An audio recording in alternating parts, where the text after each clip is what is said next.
Hello, brothers and sisters. I wanted to do a little video today and share some understanding with each of you.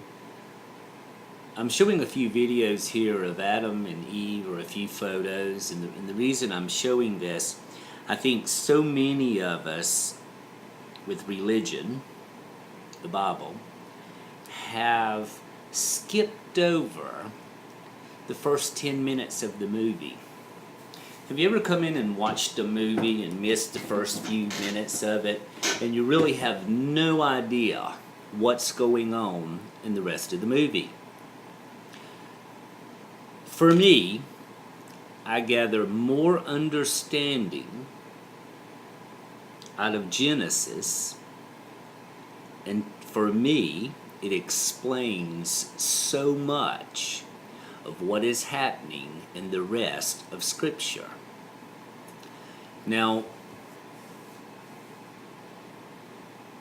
Adam and Eve, for me, their first sin was disobedience. Hiding under the fig tree is symbolic. It's hiding from God. This is the whole Scripture all the way through the fig leaf.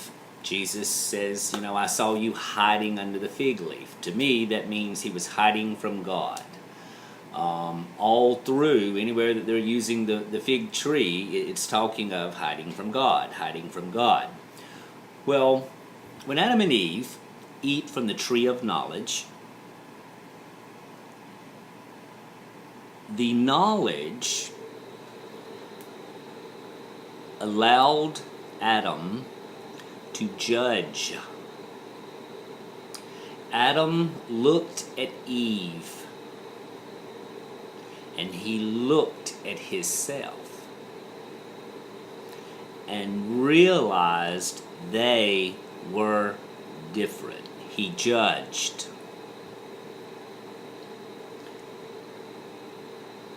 Then he tried to cover it up with an apron. An apron, and this is where I find it really strange with Masons, because they use aprons. An apron was used at that moment to cover sin. Now, God asked Adam two questions. First, where are you? Secondly, who told you you were naked? In my understanding, we've always thought the serpent, but he never really answers God. And I think that's an important question for all of us to answer. For me, the answer is the voice in his head. You see, we all have a voice in our head. It's our ego. The ego gives the authority to judge. I'm adding this in real quick. Adam received the ego when he received the knowledge, revelations. The ego entered into him at that moment, stands in the temple of God and claims his self to be God. It's when the ego is standing in the body and in the imagination, he's claiming he is God because he can judge. Now, I'm putting up a few photos here of the angel and the devil on the shoulder. And this is really in reply to Anna, 77AEJ, because Anna is really getting a lot of the same kinds of understandings that I have received over the past few years.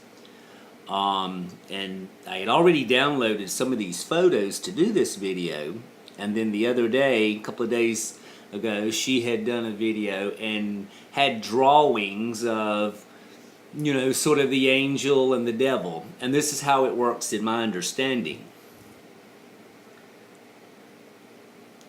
There is a voice that is in your head.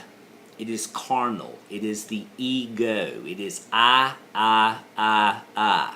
I want, I feel, I think.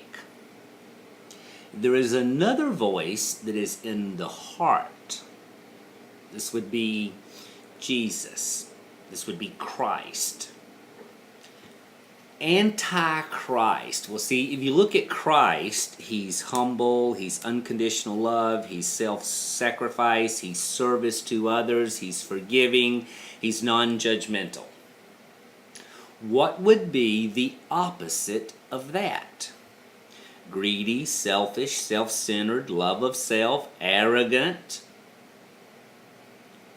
It sounds like an ego. An ego standing in the mind and claiming to be God because he judges. You see, judgment is only God's. It's not man's. And God has already passed judgment. On the sixth day, God looked at all that he had created, and he said it was good. It was very good. And see, here is the trap. The knowledge and the ego, and this is who told Adam he was naked. You see, before he was naked and he knew it not. He had no judgment. After he received of the knowledge, he made the first judgment. I am naked. I am different than Eve. It wasn't so in the past. I must cover it up. So what happens within each one of us is the potential for Christ or Antichrist, tare or wheat. If you listen to your heart, it will tell you one thing. If you listen to your mind or your ego, it will tell you something else. So, I agree very much with what Anna was showing the other day in teaching. And it's really amazing how she comes to her understandings of things, because I have come to a lot of the same understandings, but in a completely different way. But I'd like to just share with everyone that it's very, very important what happens in Genesis. You see, Adam and Eve had imagination because God had given it to them. It was like a gift. It was, you see, when Adam had to name all of the animals, it took imagination. So we were given this imagination. Now, the problem is, what do we do with it? The second problem is, Satan has no imagination, so he must steal yours to manifest his will in this world. When a person is listening only to their mind, their ego, their I want, I think, I feel, I am. You're this, you're that, you're smart, you're stupid, you're fat, you're ugly, you're rich, you're poor, you're good, you're bad. You see, all of these are judgments. That is the ego that's doing this, not your heart.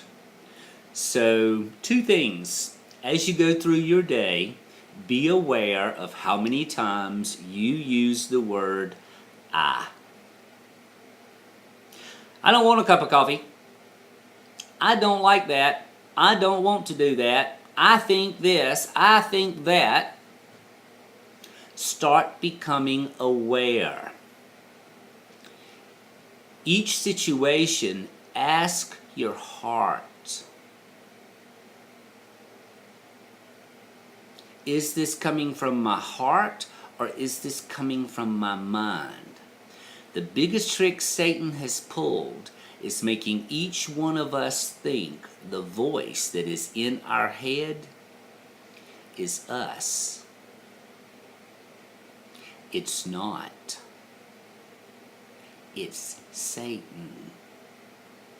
And he wants his son, the Antichrist, to live in you. Just like God the Father wants his son, Jesus, to live in you. So think about how many times a day you use the word I. Replace it with we, us.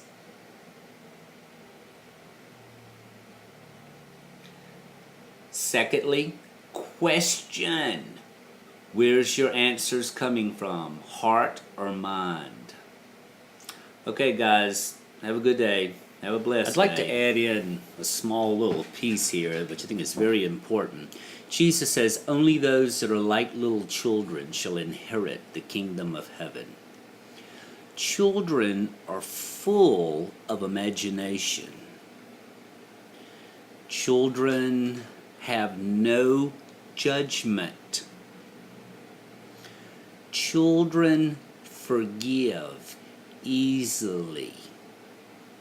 Children have unconditional love. Children possess nothing. Only those like little children shall inherit the kingdom of heaven. The ego tricks the imagination. The ego hijacks the imagination.